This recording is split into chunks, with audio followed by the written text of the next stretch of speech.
রাজনৈতিক পট পরিবর্তনের পর বাংলাদেশের সঙ্গে সম্পর্ক জোরদারে যুক্তরাষ্ট্র আর্থিক ও অর্থনৈতিক সহযোগিতার মতো বিষয়ে গুরুত্ব দিচ্ছে। 14 সেপ্টেম্বর ঢাকা সফরে আসছেন যুক্তরাষ্ট্রের উচ্চ পর্যায়ের একটি প্রতিনিধি দল। এই দলে থাকছেন মার্কিন পররাষ্ট্র দপ্তরের দক্ষিণ ও মধ্য এশিয়া বিষয়ক অ্যাসিস্ট্যান্ট সেক্রেটারি ডোনাল্ড লু।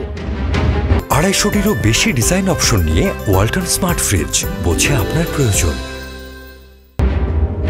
তবে ডোনাল্ড লু সরাসরি ওয়াশিংটন থেকে ঢাকা আসছেন না, তিনি আসবেন দিল্লি হয়ে। সেখানে ওয়াশিংটন দিল্লি প্রতিরক্ষা বিষয়ক ইন্টারসেশনাল সংলাপে যৌথভাবে সভাপতিত্ব করবেন তিনি। এই বৈঠকে যুক্তরাষ্ট্র ও ভারতের দ্বিপাক্ষীয় ইস্যুর পাশাপাশি আলোচনায় গুরুত্ব পাবে বাংলাদেশ প্রসঙ্গ। এতে ঢাকাকে বিরক্ত না করার জন্য ওয়াশিংটনের পক্ষ থেকে দিল্লিকে বার্তা দেয়া হবে। ঢাকাকে বিরক্ত না করতে দিল্লিকে বার্তা দেবে যুক্তরাষ্ট্র, এই শিরোনামে একটি প্রতিবেদনে বিষয়টি তুলে ধরা হয়েছে। প্রতিবেদনটিতে আরো লেখা হয়েছে, ঢাকায় 5 আগস্টে রাজনৈতিক পট পরিবর্তনের পর বাংলাদেশের সঙ্গে সম্পর্ক জোরদারে গুরুত্ব দিচ্ছে যুক্তরাষ্ট্র।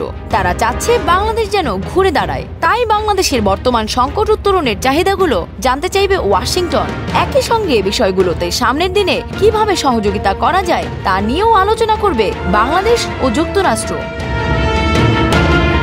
বাংলাদেশের পররাষ্ট্র মন্ত্রণালয়ের এক কর্মকর্তা জানান, বৈঠকে মূলত বাংলাদেশের বর্তমান সংকট মোকাবেলায় সহযোগিতার বিষয়গুলো প্রাধান্য পাবে। আসতে পারে তাৎক্ষণিক সহযোগিতার ঘোষণা, আর দীর্ঘমেয়াদী সহযোগিতার বিষয়গুলো দলটি ওয়াশিংটন ফিরে আলোচনার মাধ্যমে ঠিক করবে। সফর থেকে তারা মূলত জানতে চাইবে বাংলাদেশের চাহিদাগুলো।